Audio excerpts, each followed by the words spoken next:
Good morning to all. आपने अभी पिछले चैप्टर में reflection, concave mirror, convex mirror के बारे में पढ़ा होगा। अब हम नेक्स्ट टॉपिक जो स्टार्ट करने जा रहे हैं that will B refraction of light. आपने प्रीवियसली अभी तक रिफ्लेक्शन ऑफ लाइट पढ़ा, उसके लॉज पढ़े। अब हम नए phenomena that is refraction of light के बारे में स्टडी करेंगे। तो जो रिफ्रैक्शन ऑफ लाइट को डिस्कस करने से पहले हम इसको डेली लाइफ में हम यहां इस चीज को कहां पर डील करते हैं। अब इसका एक एग्जाम्पल है कि जब आप किसी कॉइन को पानी के मान लो पानी के कंटेनर में रखते हो और उसको ऊपर से देखते हैं तो वो कॉइन जो है हमें थोड़ा सा ऊपर उठता हुआ दिखाई देता है, तो दैट इज द रिफ्रैक्शन। एक कॉमन एग्जांपल आपने अपनी छोटी क्लासेस में पढ़ा होगा कि जब हम किसी ग्लास में पानी फिल कर देते हैं और किसी पेंसिल को उसमें पार्शियली इमर्ज्ड करते हैं, पार्शियली उसमें डाल देते हैं, तो वो हमें थोड़ी सी इंटरफेस पर, यानी कि पानी और एयर के इंटरफेस पे वो पेंसिल हमें थोड़ी सी बेंड हुई दिखती है। तो that phenomena is called refraction. तो हम रिफ्रैक्शन को क्या डिफाइन कर सकते हैं, क्योंकि पेंसिल क्यों बेंड हो रही है? That is due to change in the path of light. पानी के अंदर लाइट का पाथ कुछ और था, बट जैसे ही वो पानी से एयर की तरफ निकलती है तो लाइट के पाथ में चेंज हो जाता है due to the change in medium. तो उस बेंडिंग ऑफ लाइट को हम बोल देंगे रिफ्रैक्शन ऑफ लाइट। तो रिफ्रैक्शन को हम क्या डिफाइन कर सकते हैं कि it is the phenomena of bending of light, bending of light when it goes from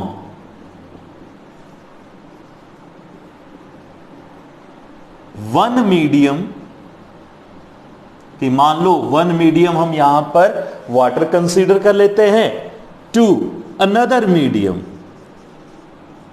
another medium. तो जब लाइट एक मीडियम से दूसरे मीडियम में जाती है तो दैट विल बी बेंड। ठीक है, तो बेंडिंग क्यों होती है? Due to the change in the speed of light, कि जब लाइट एक मीडियम से दूसरे मीडियम में जाएगी उसकी स्पीड चेंज हो जाएगी।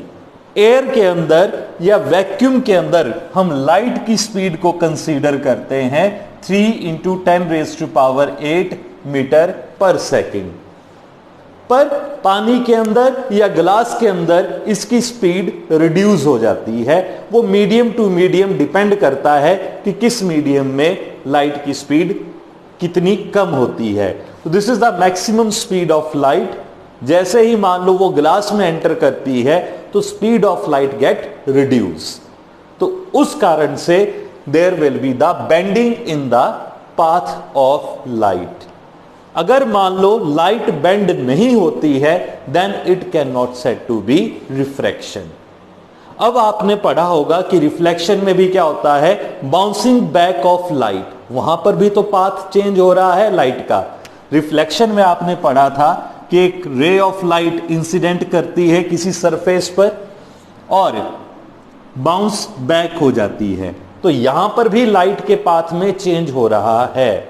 बट इस केस में और रिफ्रैक्शन के केस में एक डिफरेंस है कि यहां लाइट सेम मीडियम में वापस जाएगी, पर रिफ्रैक्शन के केस में लाइट जो है वो एक मीडियम से दूसरे मीडियम के अंदर जाएगी। तो रिफ्रैक्शन को हम इस तरह से रिप्रेजेंट कर सकते हैं कि मान लो this is the interface. Interface वो लाइन होती है जो दो मीडियम्स को सेपरेट करती है। मान लो दिस इज मीडियम 1, हम यहां पर मीडियम 1 को कंसीडर करते हैं एयर। कुछ भी हो सकता है, हमने यहां पर एयर कंसीडर कर ली। और मीडियम 2 हम कंसीडर कर लेते हैं glass.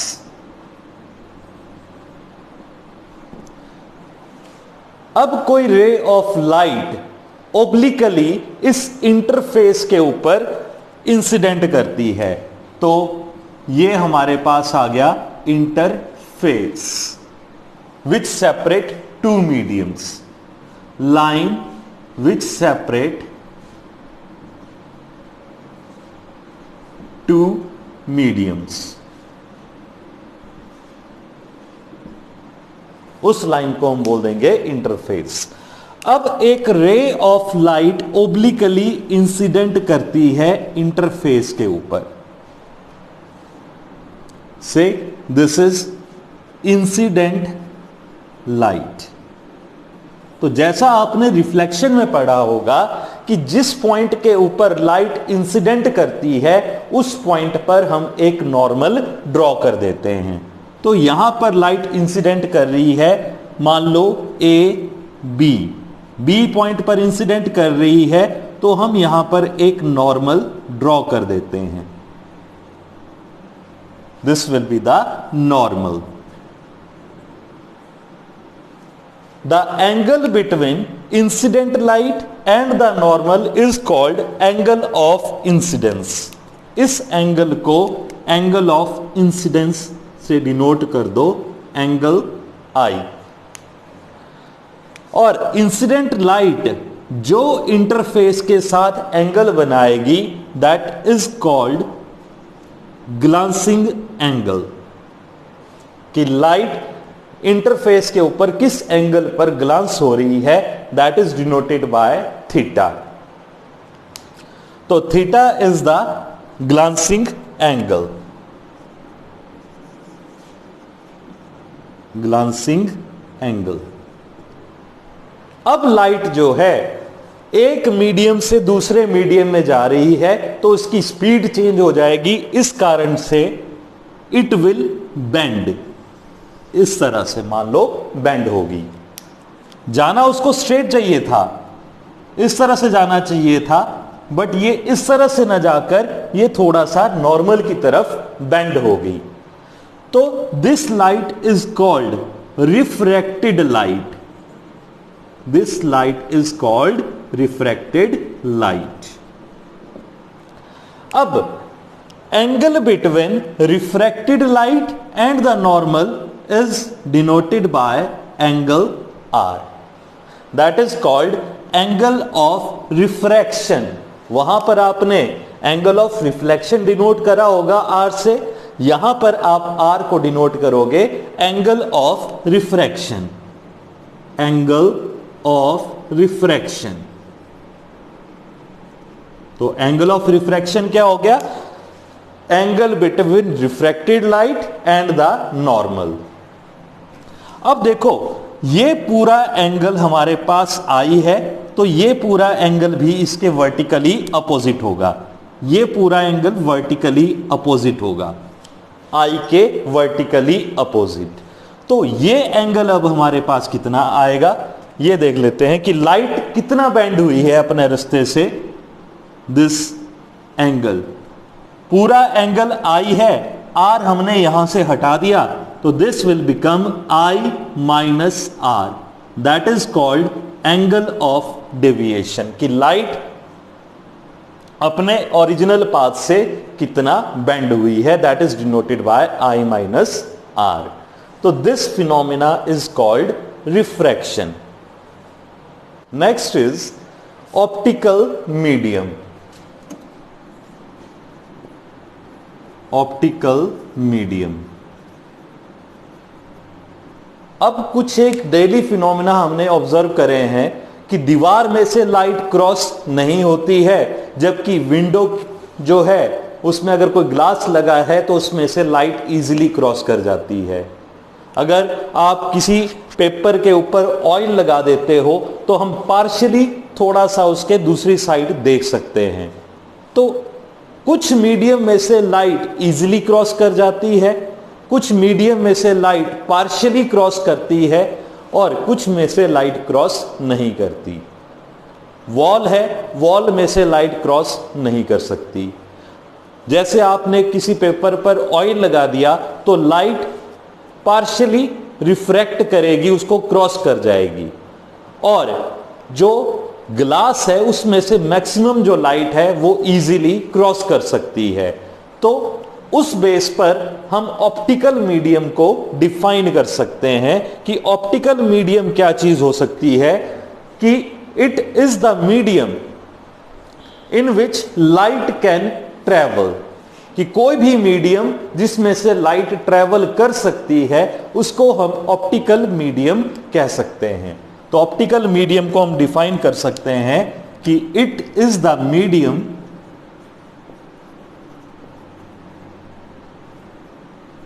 through which light can pass। उस मीडियम को हम क्या बोल देंगे? Optical medium. इसका कुछ एक एग्जाम्पल है। फॉर एग्जाम्पल वाटर में से लाइट इजिली क्रॉस कर जाती है। ग्लास स्लैब, उसमें से लाइट इजिली क्रॉस कर जाएगी। ठीक है, इस तरह से कई हमारे पास और भी एग्जाम्पल हैं। अल्कोहल है, अल्कोहल में से भी लाइट जो है वो क्रॉस कर जाती है। तो these are called optical medium. अब हम ऑप्टिकल मीडियम को दो पार्ट्स के अंदर डिवाइड कर सकते हैं। फर्स्ट है, जो फर्स्ट पार्ट हम कंसीडर कर सकते हैं, that is optical rare medium.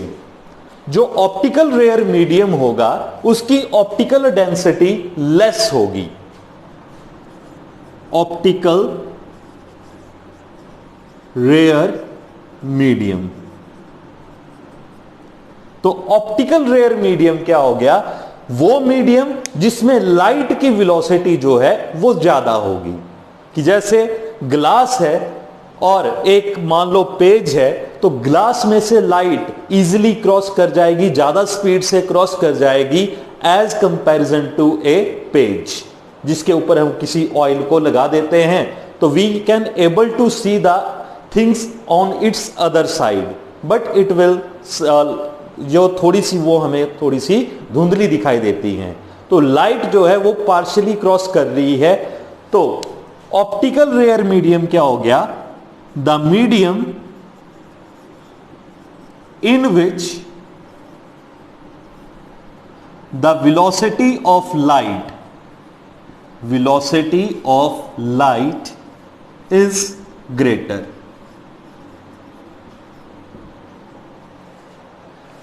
तो velocity of light greater पानी और मान लो एयर के कंपैरिजन में हम लेते हैं तो एयर में लाइट की स्पीड ज्यादा होगी और पानी में उसकी स्पीड कम होगी।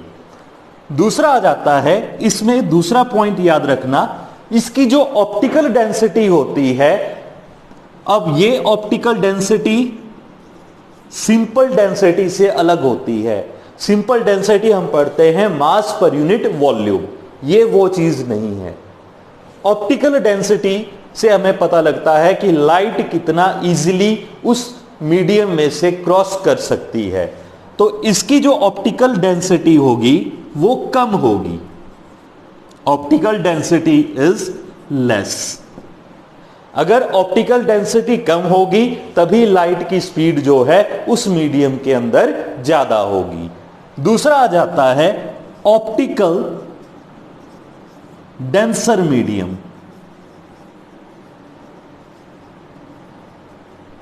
तो ऑप्टिकल डेंसर मीडियम इसका जस्ट अपोजिट हो जाएगा कि जिस मीडियम के अंदर जो वेलोसिटी ऑफ लाइट है that will be less. The medium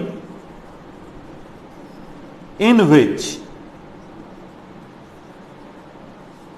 the velocity of light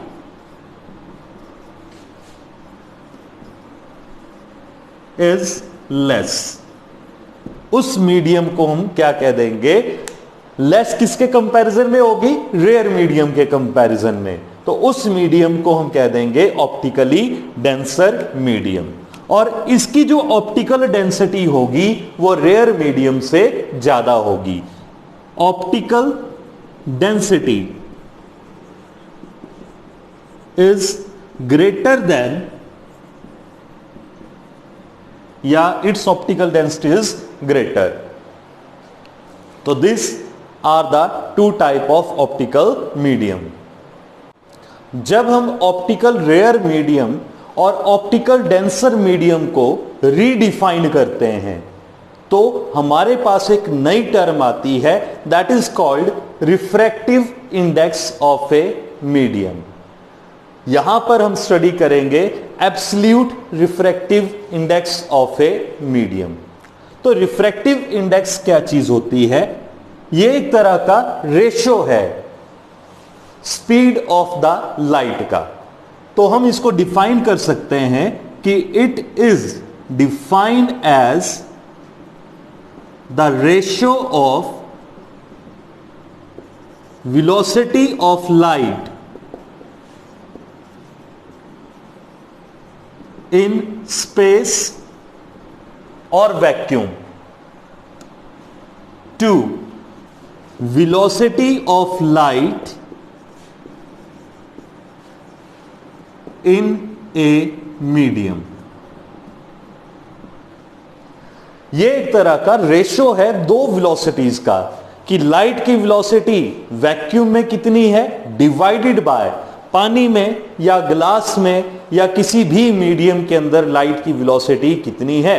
अगर वो रेशो हम कंसीडर करते हैं तो that is called refractive index. इसको हम डिनोट करते हैं n के साथ। तो n is equal to ratio है किस चीज का? वेलोसिटीज का। Velocity of light in vacuum to velocity of light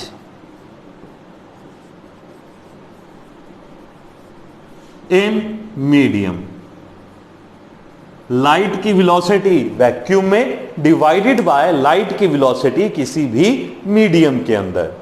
तो इस चीज को हम कैसे लिख सकते हैं? एक चीज याद रखो, लाइट की जो वेलोसिटी होती है वैक्यूम के अंदर that is represent by c।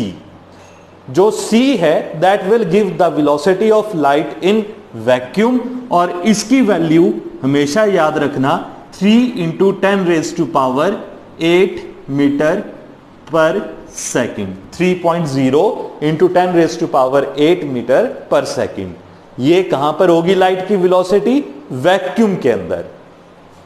तो यहां पर मैं सिर्फ velocity of light in vacuum that is denoted bye c divided by velocity of light in medium.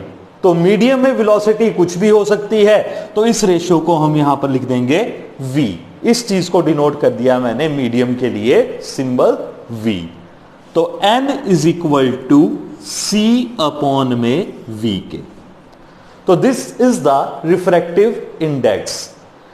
इस refractive index do not have any unit, क्योंकि रेशियो है वेलोसिटीज का। तो velocity upon velocity means no dimension. तो it do not have any unit.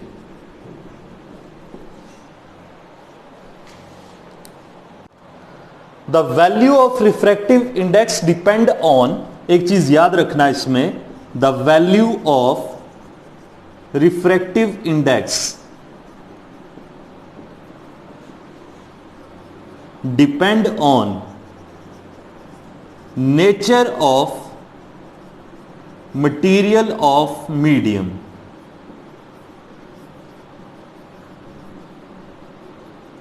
कि कोई भी आपके पास मीडियम दे रखा है, उसका जो नेचर ऑफ मटेरियल है उसके ऊपर डिपेंड करती है।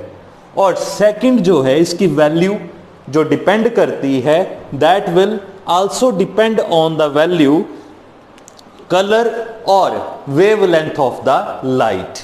कि अलग अलग कलर्स के लिए रिफ्रैक्टिव इंडेक्स की वैल्यू अलग अलग रहेगी। अलग अलग कलर क्यों होते हैं लाइट के? हमें पता है विबग्योर होता है, 7 कलर्स आर देयर। तो 7 के 7 कलर्स की डिफरेंट वेवलेंथ होती है और हर वेवलेंथ के लिए डिफरेंट रिफ्रैक्टिव इंडेक्स होगा। तो आप याद रखना कि फॉर डिफरेंट कलर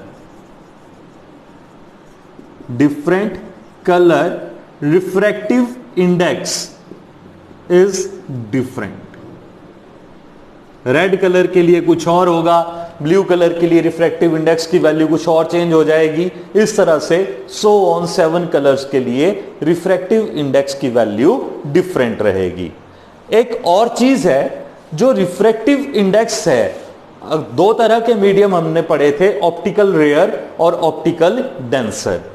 तो ऑप्टिकल डेंसर मीडियम के लिए, फॉर ऑप्टिकल डेंसर मीडियम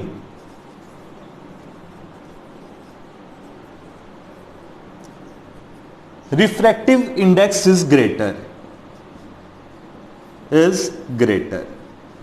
कि कोई ऑप्टिकल डेंस मीडियम है जिसमें से लाइट की स्पीड कम रहेगी तो उसके लिए रिफ्रैक्टिव इंडेक्स की वैल्यू ज्यादा होगी। और for optical rare medium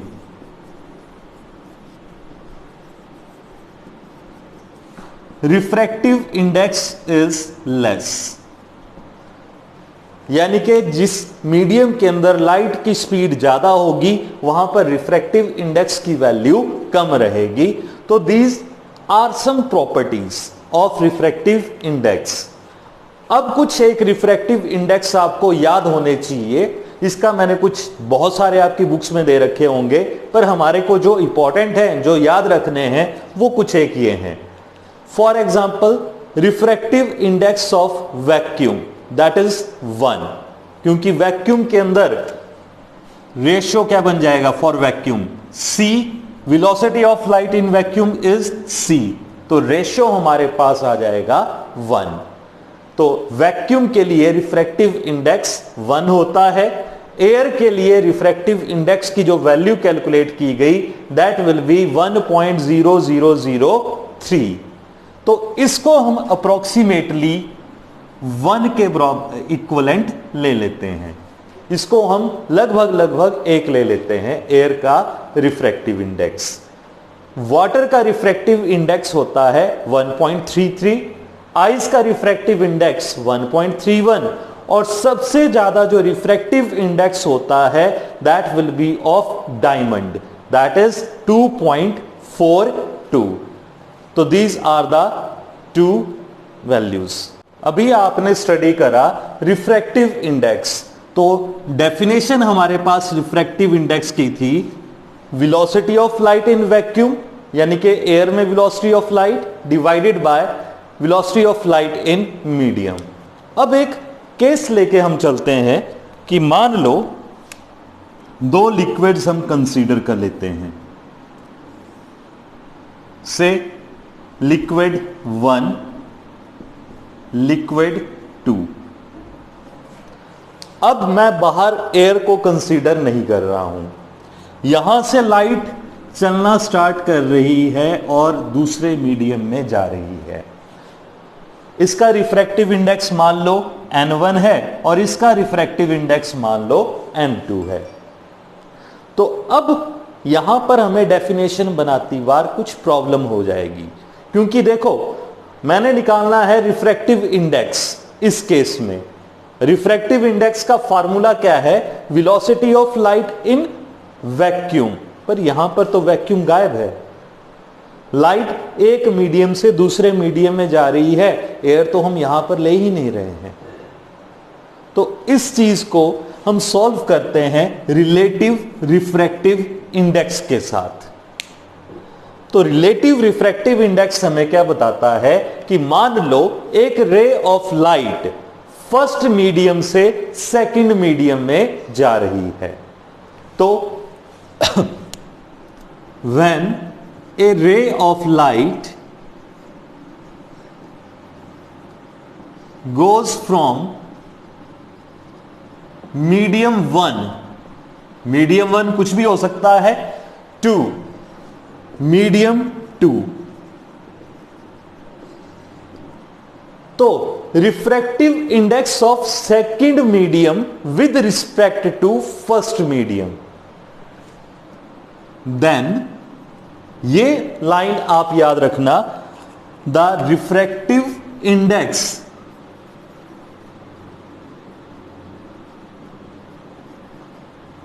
of medium 2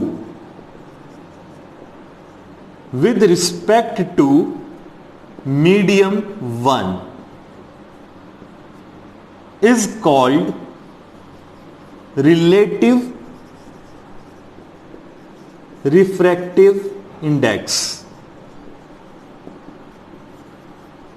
simple word में हम क्या कहेंगे कि फर्स्ट मीडियम का रिफ्रैक्टिव इंडेक्स और सेकंड मीडियम का रिफ्रैक्टिव इंडेक्स, जब हम इन दोनों को एक दूसरे के साथ कोरिलेट करते हैं तो उसको हम क्या बोल देंगे, रिलेटिव रिफ्रैक्टिव इंडेक्स। तो सिंपली रिलेटिव रिफ्रैक्टिव इंडेक्स क्या हो गया कि refractive index of medium second with respect, इसको हमने रिलेट कर दिया refractive index of medium first.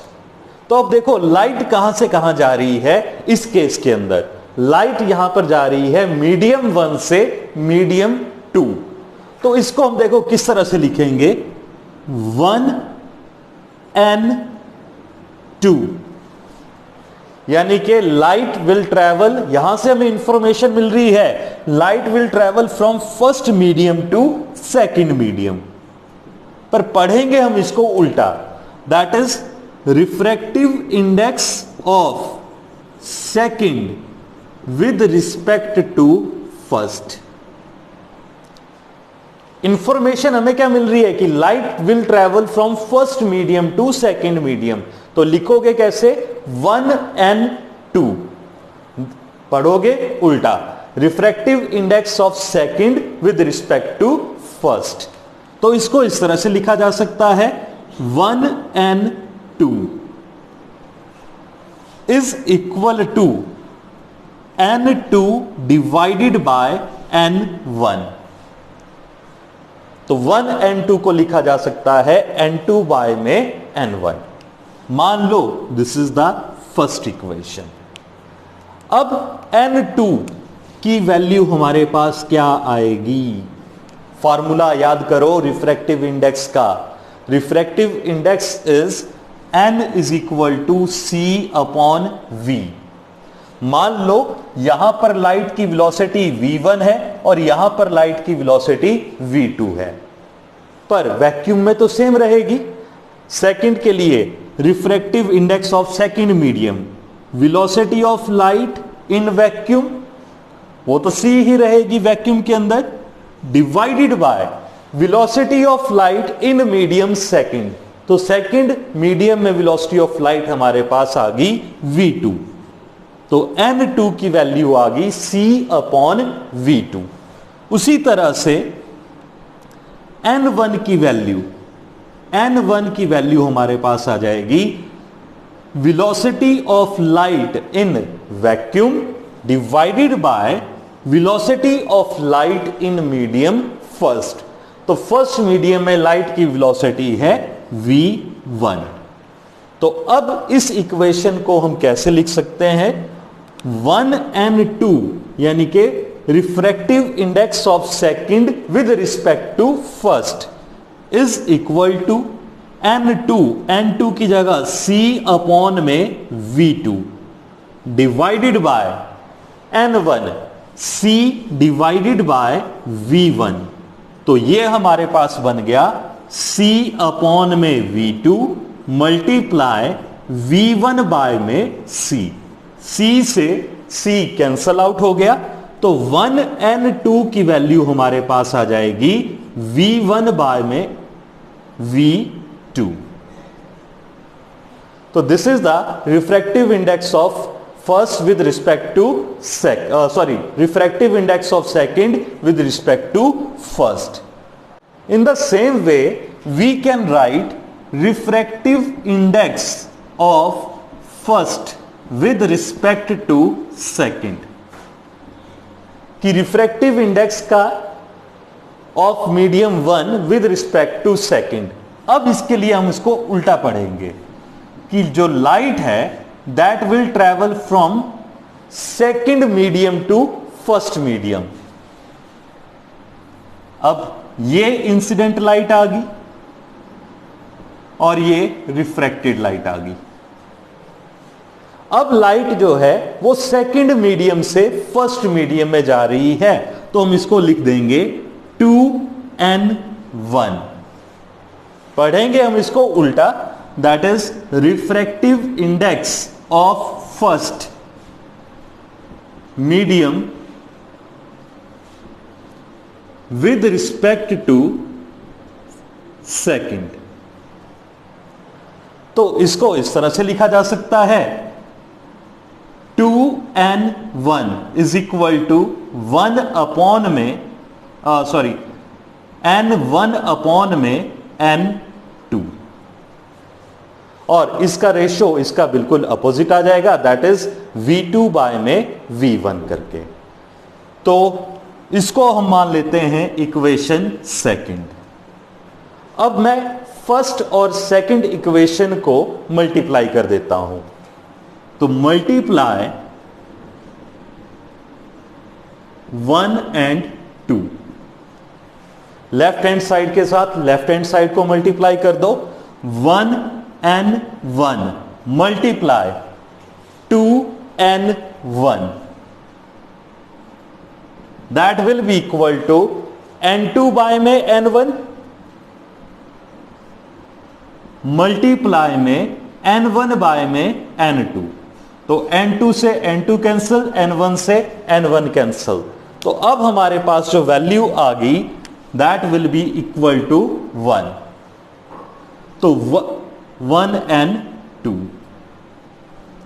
तो 1n2 जो है that will be equal to 1 upon में 2n1।